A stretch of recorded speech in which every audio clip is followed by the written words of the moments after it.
Assalamualaikum warahmatullahi wabarakatuh.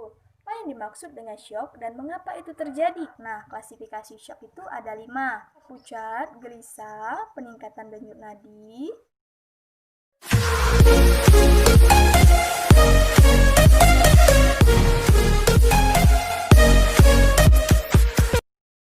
perkenalkan, nama saya Intan Rizky dari D3 Keperawatan Stikes Mitra Adiguna Palembang.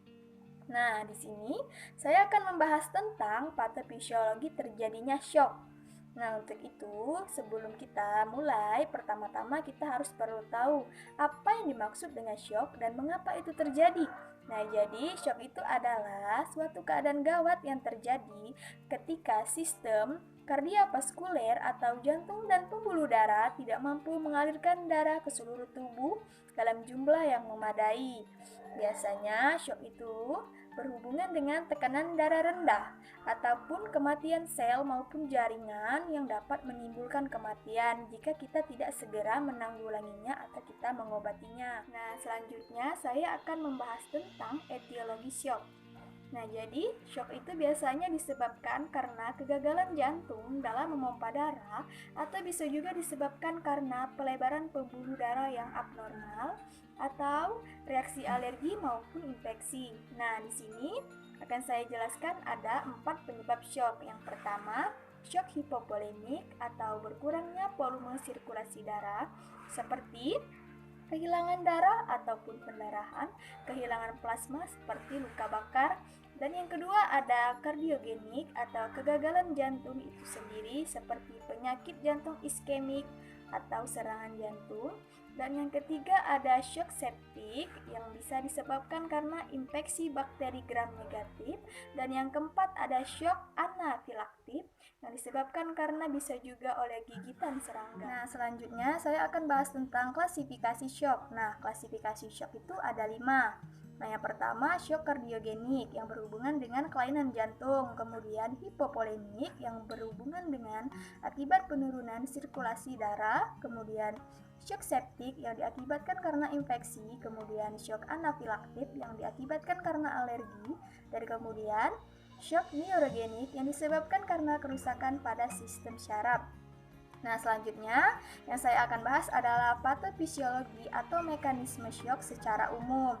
Nah, dalam keadaan syok, kita melalui beberapa tahapan, dan tahapan itu ada 3. Yang pertama, tahapan kompensasi, yaitu tahapan yang masih bisa ditangani oleh tubuh dengan gejala awal, muka pucat, peningkatan denyut nadi, gelisah, dan lainnya. Dan kemudian, yang kedua yaitu dikompensasi, yang artinya tidak bisa ditangani oleh tubuh lagi.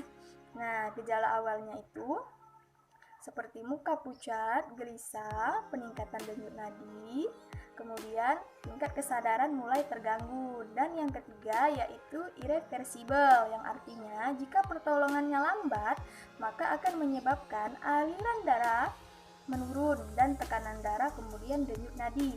Nah, kemudian bisa menyebabkan kerusakan hati dan ataupun ginjal. Nah, oleh sebab itulah kita membutuhkan pertolongan sesegera mungkin. Kali ini saya akan membahas tentang derajat syok. Nah, derajat syok itu ada 2, yaitu derajat syok ringan dan kemudian sedang. Nah, untuk manifestasi klinis atau gejala syok secara umum, saya akan bahas yaitu keadaan umum lemah, kemudian kulit pucat, sering merasa gelisah, kemudian tingkat kesadaran mulai terganggu, kemudian produksi urin menurun, vena veniver tidak tampak. Nah, untuk yang terakhir dalam pembahasan saya kali ini yaitu bagaimana penanganan terhadap korban yang mengalami syok dan ketika itu kita sedang berada di sana. Nah, yang pertama kita harus melihat dulu bagaimana situasi di sana, apakah berbahaya, apakah tidak. Nah, untuk itu yang kedua, kita buka jalan napas korban atau pertahankan kepatenan jalan napas atau airway, kemudian kita periksa pernapasan korban atau breathing, kemudian kita periksa nadi, dan kita cegah pendarahan berlanjut atau circulation, peninggi tungkai 8-12 inci jika ABC sudah benar, kemudian kita lakukan pencegahan hipotermi atau menjaga suhu tubuh korban. Kemudian untuk penanganan terakhir yaitu kita melakukan penanganan khusus sebelum kedatangan tim medis. Untuk itu kita melakukan setiap 5 menit sekali pemeriksaan denyut nadi dan pernapasan kepada korban. Dan inilah penjelasan tentang patofisiologi terjadinya shock. Dan untuk itu, terima kasih. Saya akhiri. Wassalamualaikum warahmatullahi wabarakatuh.